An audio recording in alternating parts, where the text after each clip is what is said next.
And again, Happy New Year. Welcome back to the second hour of the podcast on this special podcast of the 3-hour tour on New Year's Day. Welcome to Grounded, the place to hear the salty truth.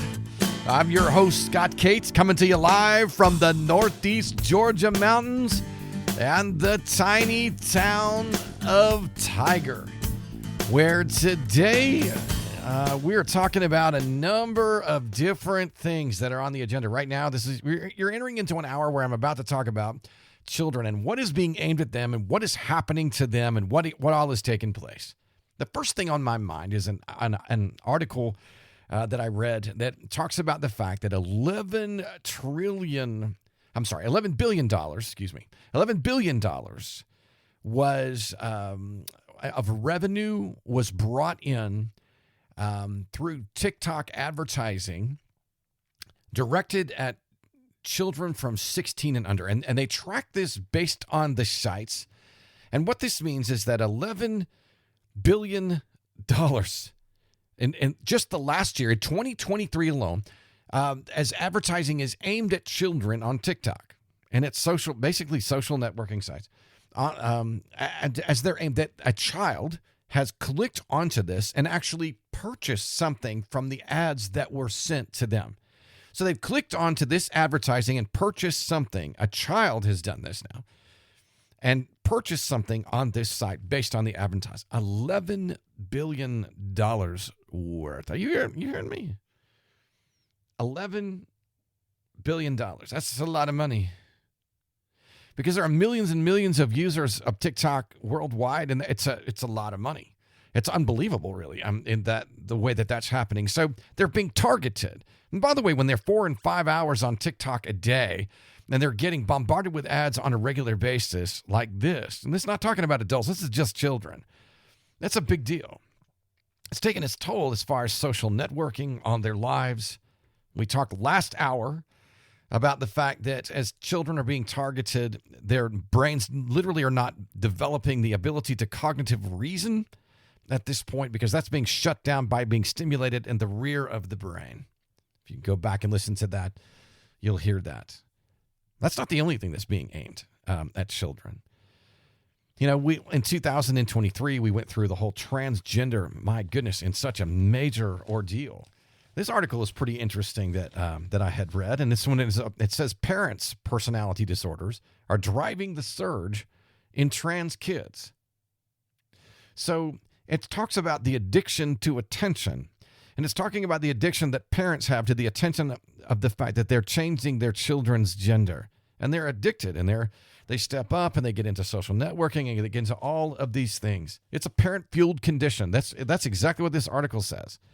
And it's saying that because many of these children are being encouraged by parents who are getting tons of attention and this addictive disorder that they have to go ahead and change their sex. And so what happens is a parent that might have wanted a boy or a girl is encouraging their boy or their girl to change sex. And as they do so, they get an enormous amount of support and funding and all of this stuff that goes along with that. Well, we've seen this going on for quite some time anyway, to be honest with you. You get to see people that get addicted to the fact that their children have, emotional disorders. Or they get addicted to the fact that a child has really, end up with some sort of physical disorder or whatever. At times, parents get, not all parents, but some parents get addicted to that. But this article is real good. It's saying that the one thing that it's driving transgenderism more than anything else is this addiction to attention that the parents have, not the children. And so it's pushed on the children and driven. So this is actually, and it goes on even in the article. It says that these are the children of narcissists that are coming together, and their whole idea is we want more attention than anyone else. And so the children of narcissists learn to modify their behavior to receive approval from their parents. Well, okay. This is happening in record numbers. That was happening in 2023 in record numbers. And so that's basically what's going on there. So we got a problem with parents who are addicted to attention, basically, that are pushing their kids to become transgender. Okay, that's kind of interesting on that. Then I got another one that says melatonin use and poisoning reports surge in children for 2023. And it goes on down, and it says from 2016 to 2020, sales of melatonin supplements increased by 150%. But it goes on down in this article to talk about children and some of the things that are going on and the fact that children are being poisoned by this cheap, relatively inexpensive thing. And it even talks about a case here that involves a 3-month-old girl that's routinely given 8 to 10 doses a day of melatonin as a sleep aid. By the way, they killed this child. 3 months old. Let me explain. Not wanting to parent. I think that is probably the greatest crisis we have right now. It's the reason why we have the addiction. It's the reason why we have the addiction to social networking and the addiction to smartphones and the addiction to everything else. And I hear all the arguments. Oh, I got to be in contact with my kids. And yeah, well, I get that. I understand that.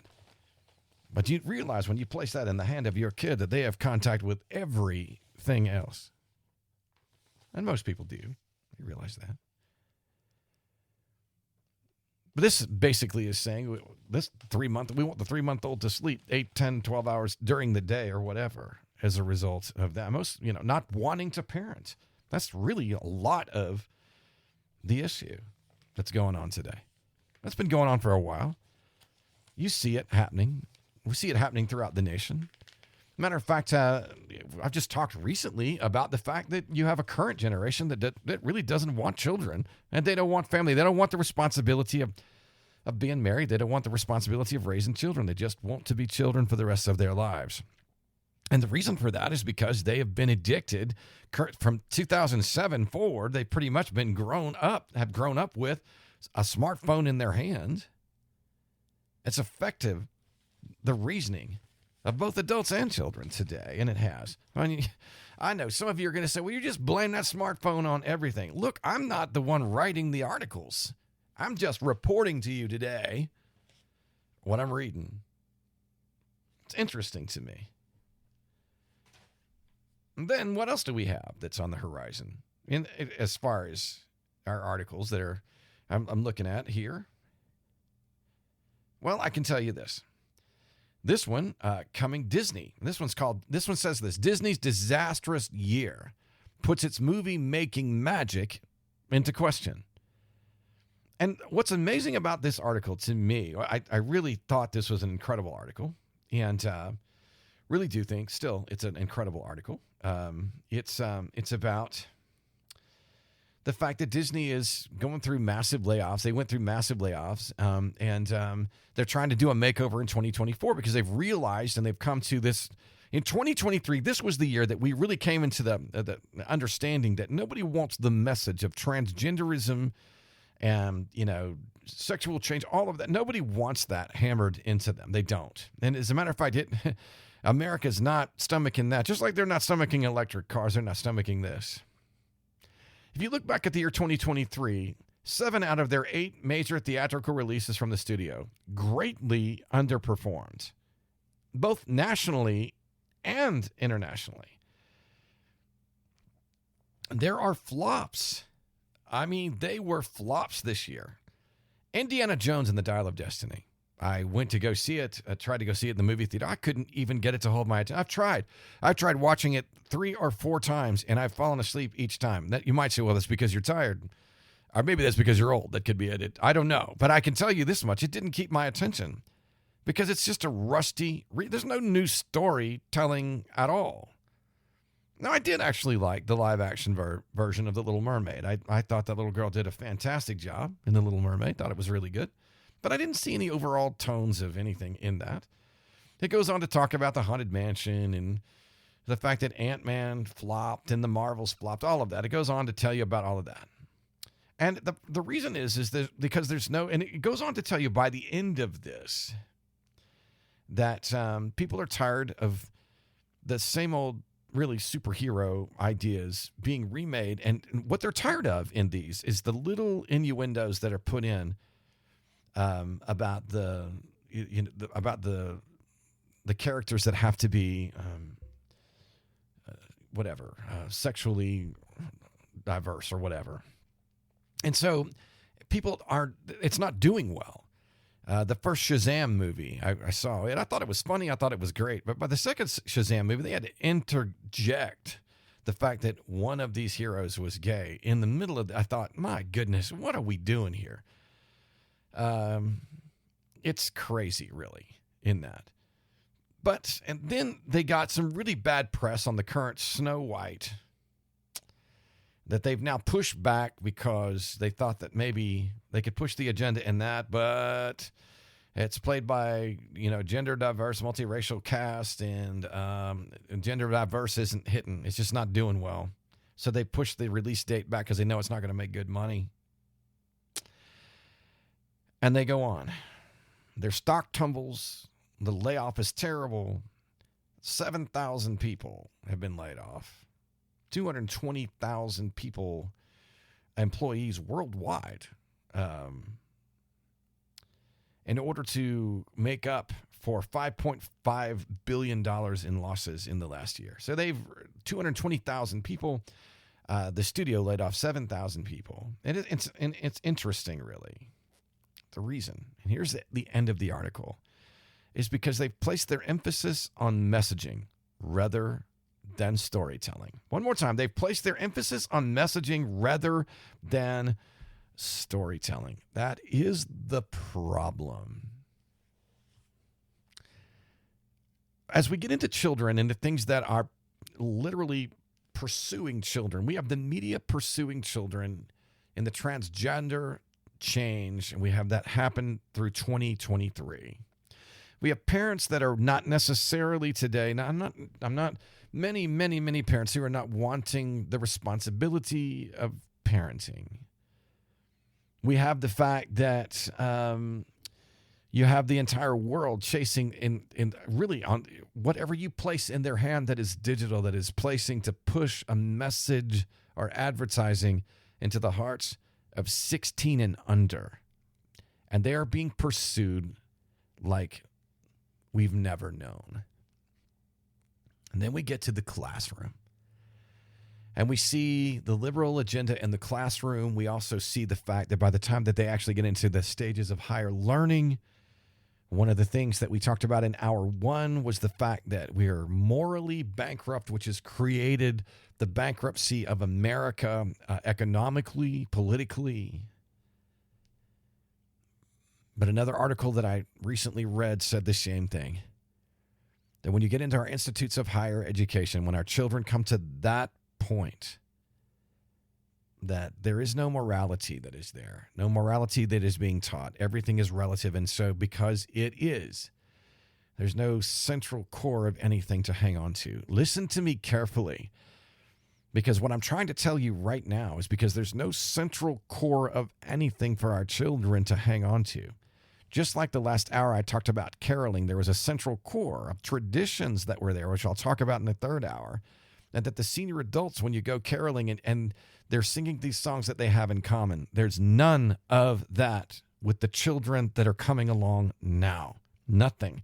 Individuality that is there. There is no central core because there are no traditions. This is not a good thing. And with the pursuit of children right now, it is catastrophic in their life. They do not know where they've come from. They don't know where they're going. And their ability to cognitive reason, their cognitive reasoning abilities are being removed every day by the overstimulation of what's happening at the back part of their brains. And finally, what does that mean? I should have, maybe should have actually entitled this hour "Dumb and Dumber," because this article talks about cell phones in classrooms dumbing down America's kids. And it goes on to talk about the facts that students were doing better in their exams every year until 2010, when we hit a ceiling. And this guy goes back to see why. And he says they're tethered to their phones. And because they're tethered to their phones, they cannot learn in the classroom. They hold their phone. It's too distracting. Look, I've been here. I really have. I've been actually up in front of a church preaching before, teaching before, and while I'm preaching and teaching, I've had someone actually chime in on my sermon on Facebook at the moment that I'm preaching. Not that they're online somewhere else. They're in the congregation using their phones, which is one of the reasons why I kind of recommend to our people today, have a paper copy of the Bible in your hand and put your phone away. Because not only do you have your phone in your hand, can you not take just a moment? It's like going to the movie theater when they say silence your phones, put them away, and do that. When you go to the movie theater, you're there for that experience. You're not getting up and going into the kitchen for a sandwich or whatever. You're not doing that. You might get up and go get popcorn or whatever, but you try to do that before the film because you don't want to miss the theater experience. Well, the truth of the matter is oftentimes I think we're missing Jesus because we're not coming to church on Sunday mornings expecting to meet him. We come there for whatever else. What can I get out of this or whatever? The reality of that, though, is if you're using your phone as your Bible, and that's it, but all of the things are popping up. Text messaging popping in, social networking popping in, advertising popping in. And I did this actually. I think I did this last Sunday. I held up my phone, and while I was literally saying this is what's happening, I pulled my phone. I keep it on the front pew. I pulled my phone off of the front pew, and I looked at it. And while I was looking at it, Thrive Market, boom! I just sent some stuff to my phone. So, and I said, and here is a great example of that right there. Well, when children are in a classroom, that distraction is unbelievable because what they're being bombarded with is other students, some of them sitting in the same classroom. Many things that are social networking that are going on, online or whatever in those moments, but they're getting bombarded. And then this professor begins to talk, because he says, this researcher, he says, then we discovered when you took it away from them while they were in the classroom, that the euphoria that they felt, the anxiety that is brought on as because of the fact that they're so tethered to it, inhibits their learning process. And so as a result of that, they can literally learn almost nothing.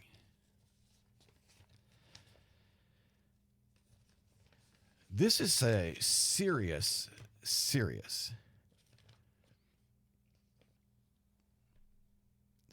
problem. There's proof in the article that I'm looking at here. There's no doubt. It says, no doubt, surely enough, at the end of the semester, when you look at the performance on exams, on material taught, when students could look at their phone, the grades were at least a letter grade or two below. Smartphone use at school has additional negative consequences. Phones in the classroom and in the hallways and the bathrooms supercharge bullying. Excessive smartphone use contributes to serious mental health problems and cognitive impairment. These folks, again, I know this is pursuing our children. I mean, coming after our kids in droves. So here it is, the messaging of the culture right now, 2023. This is, and maybe this has come to this all around progression of that is unlike anything we've ever seen before. I don't know, but I can tell you this, that this is pursuing our children. Now, I'm not saying all of this to you to get depressed. I just want to tell you, we got some issues going on, and they are some serious issues. And then I get to an article, which I think is really a great article. This one's a little bit more. And this article says why boredom is critical to raising mentally healthy children. And it says this: constant entertainment from phones deprives developing minds of the essential cognitive benefits of boredom. By the way, it's one of the reasons why Disney cannot creative storytell much. And it's one of the reasons why you see so many things today that are being repeated. Because the ability to effectively storytell and do it well and to be creative, the days when men like, and to be honest with you, I did this. I went looking for classic authors. I went to go look for Washington Irving, and most of you will have no clue probably who that is. But The Legend of Sleepy Hollow is what Washington Irving actually wrote back in the 1800s. And it was a pretty amazing story. We look at where we get A Christmas Carol from. Charles Dickens, fantastic writer, great storyteller. Men like Poe, who were great with their ability to write and for you to be able to see it and be there.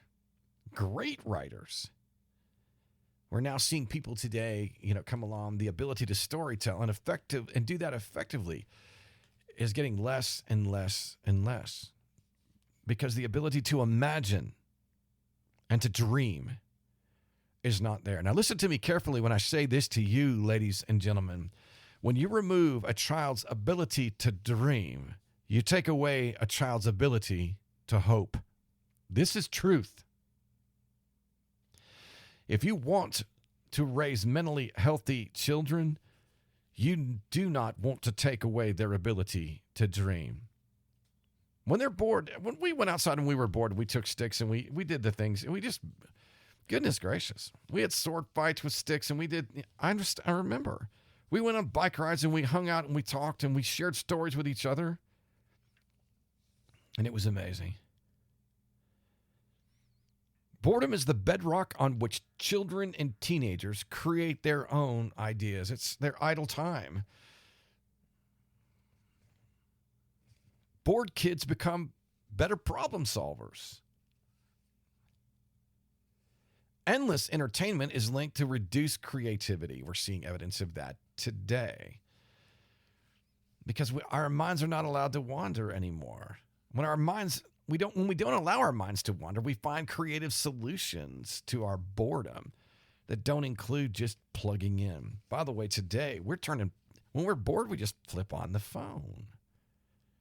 Solving boredom hones problem solving, which is linked to better mental health. Problem solving ability or inability may even predict depression and anxiety. Independent problem solving is a way we help children and teens build self-agency, self-esteem, and self-confidence. It is just a reality, ladies and gentlemen. There's an aha moment that takes place when we solve a problem. It does something within us. It nullifies these feelings of helplessness that we've had because we can't find it. And all of a sudden it nullifies that. It literally comes through and encourages the fact that we're actually able to problem solve. The problem today with many of our children is they've never been through anything, any problem solving, any difficulties, anything. They have no idea.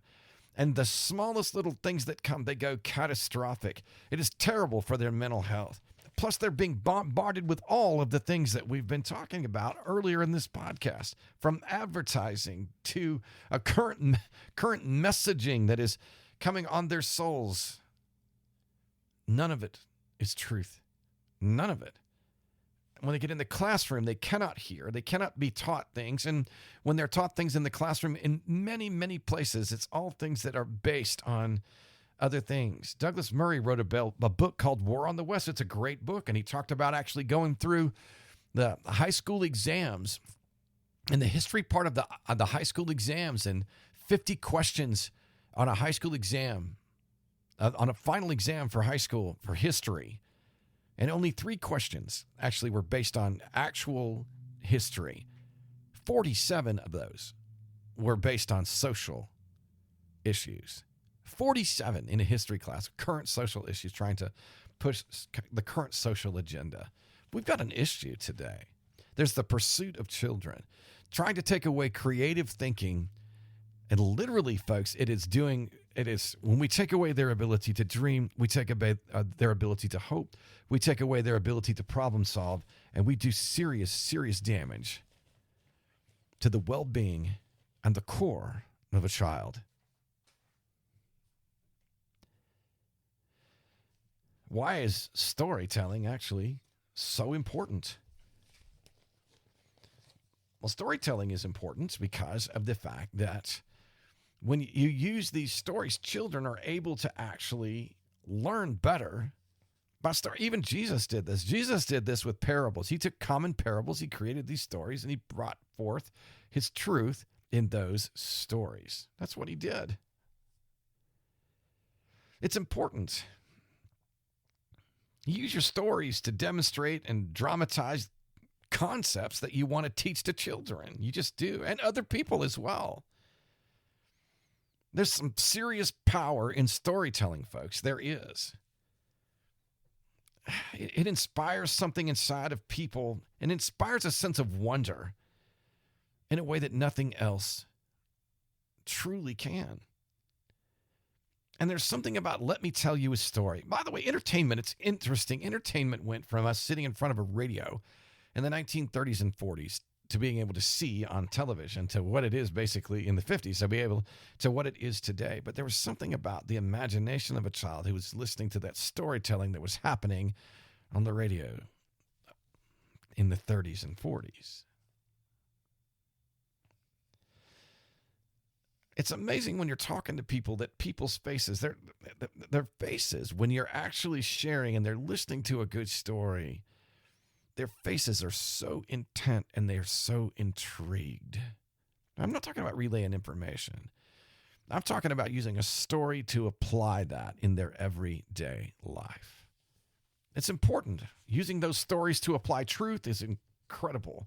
It's what's lacking in the lives of children today. It's amazing.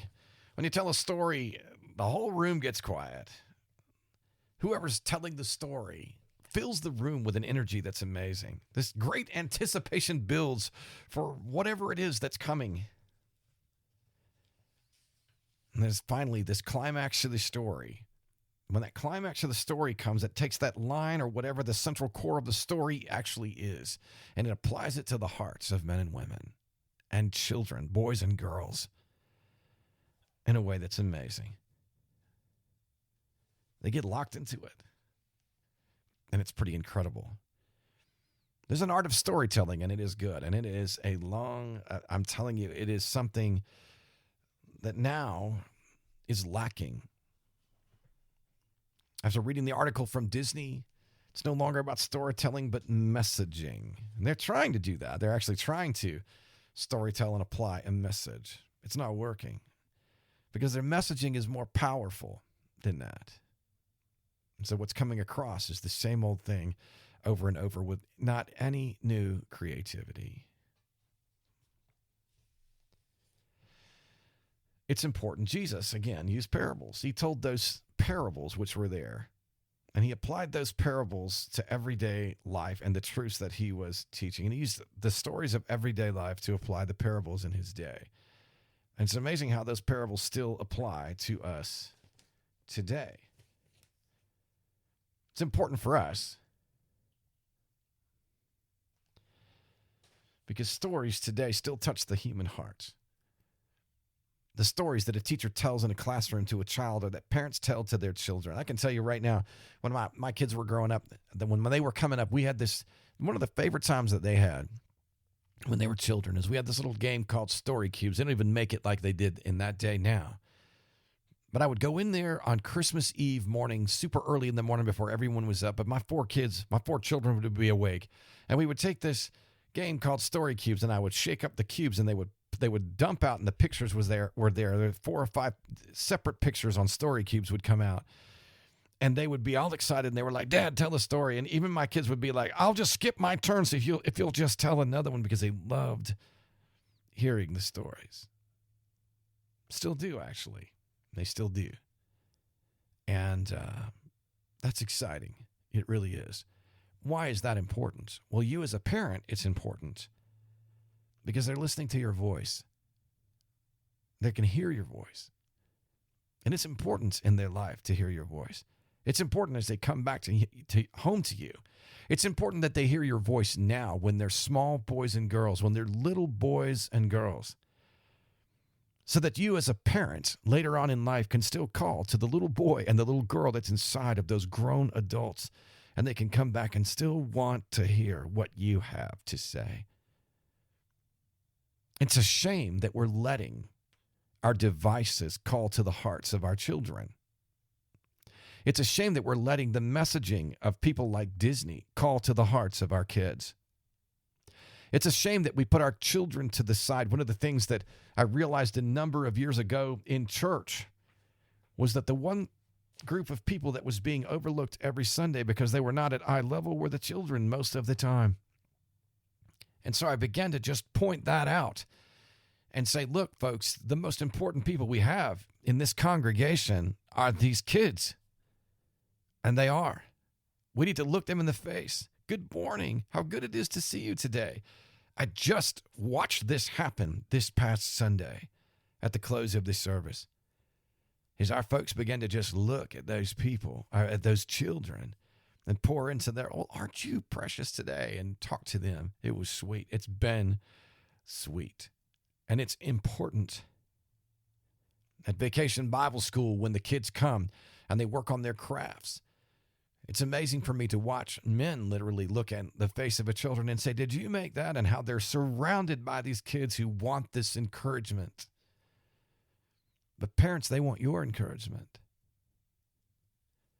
They don't just want to know what not to do. They want to know what they've done right. They want the encouragement of the fact that you can tell them of what they've done right. They want to hear your voice. They want to hear you tell the stories of where you came from. Grandmas and grandpas, tell the story of where your family came from. They need to hear that. Your voice needs to be precious to their hearts. The whole world is pursuing our children and the hearts of our kids. But the one voice that they need to hear is yours, mom or dad, grandma or grandpa.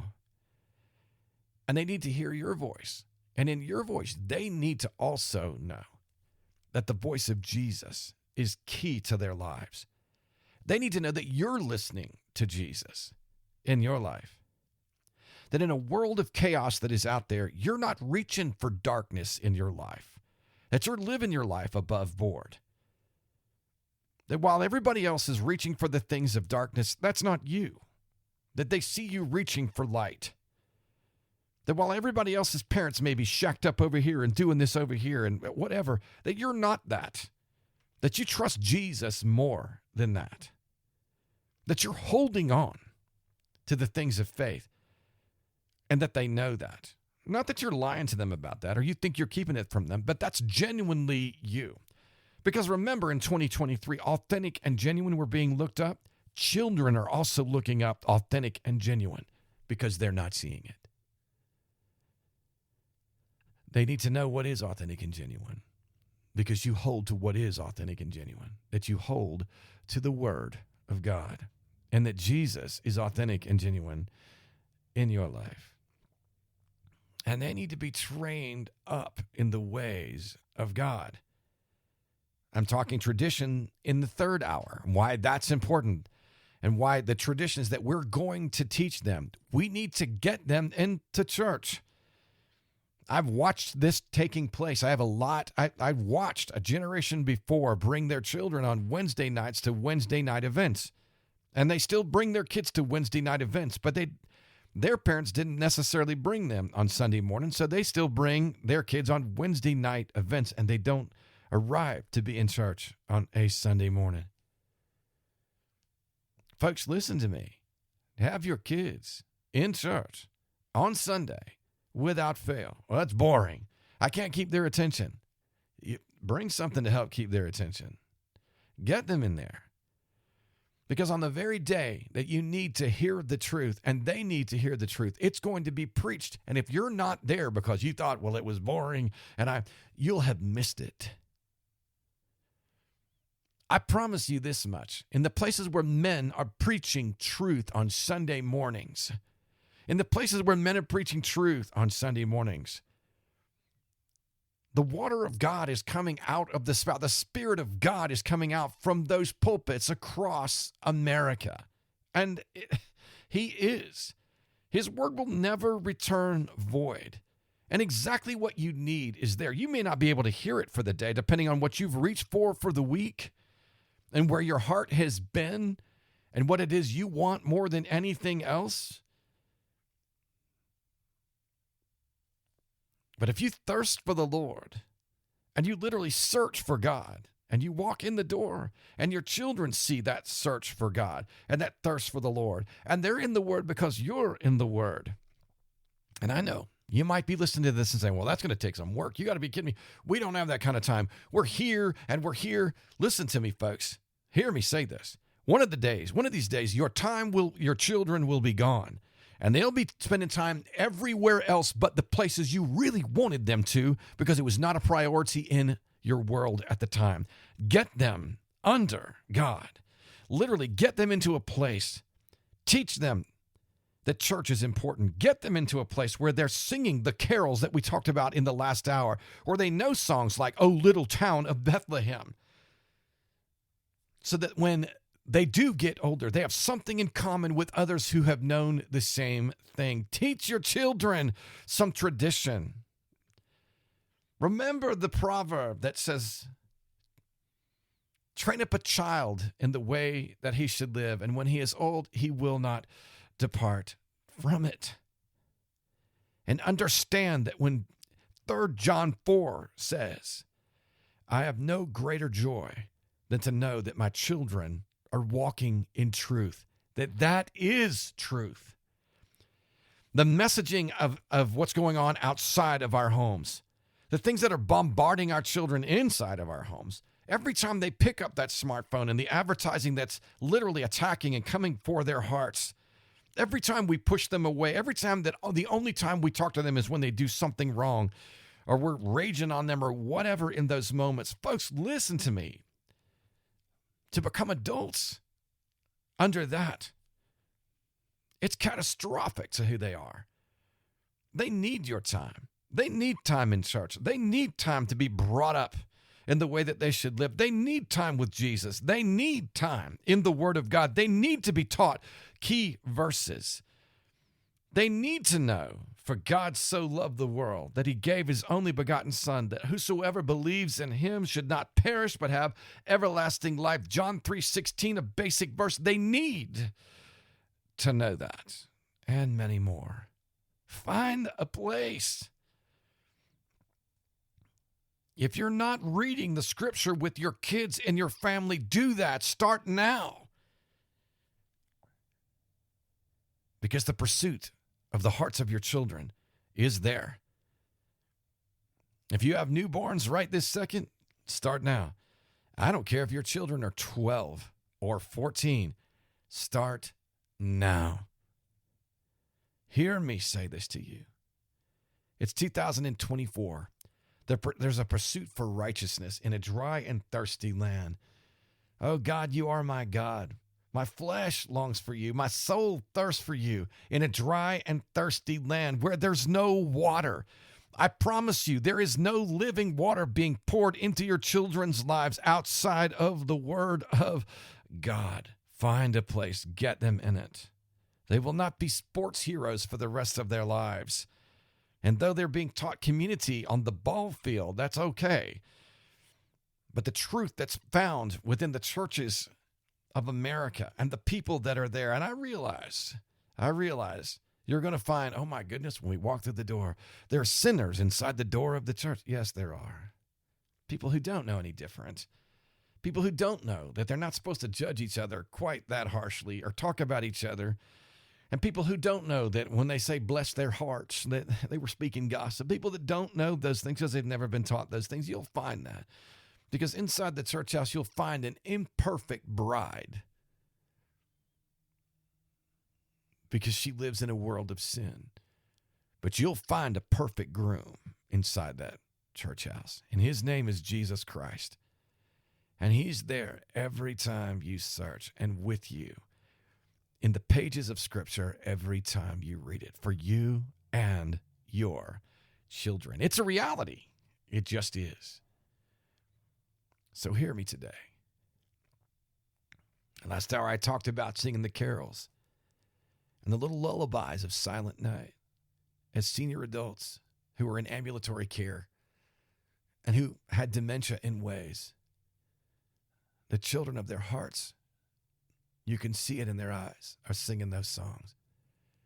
What's in your children's heart and what will be there when they reach those ages?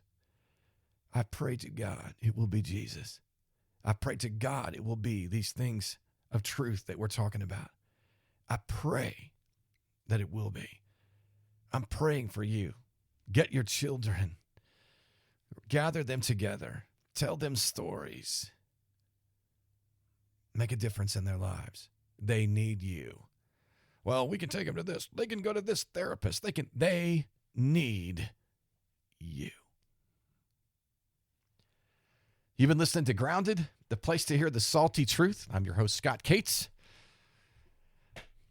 So that is hour 2. There's a pursuit on our children, and in 2024, make it a purpose to find a place where you can make a difference in their lives. Find a place in their lives. I'm not trying to tell you to take them somewhere. I'm trying to tell you to make a difference in their life by first being in their life and then being with them in the places they go. As you go to church with them, get them in the doors of a church. And by the way, be instrumental in their life as you do. That's important. Grandparents, the same thing. You have a place and a role in their lives. Find it. Get there. Be there. On this New Year's Day, purpose that that's where you're going to be and get there. And that concludes hour 2 of the 3-hour tour today on this New Year's Day. This whole segment being on children. As we move to the next hour, what are we going to do for the new year? What are some things that we've got that are coming up? And how can we make a difference in this world that we've been talking about, in the lives of children, in the lives of the people that surround us? And I'm going to get to that in just a few moments in hour 3. Now, how do I get to hour 3? Again, probably coming out of episode 1, going into episode 2. If you can click on the link you're listening to right now, maybe, and find where it says see all episodes, click on where it says see all episodes, whether you're in Spotify, iHeartRadio, Google Podcasts, Buzzsprout, depending on, doesn't matter where you are that you're actually listening to this. You can click on see all episodes and go to season 2, episode 3, the 3-hour tour, part 3, and listen to hour 3 on this New Year's Day. Happy New Year's to you. I hope your day is going fantastic, and I will see you in a few moments, and we'll be right back in a few moments with hour 3. I'll see you there.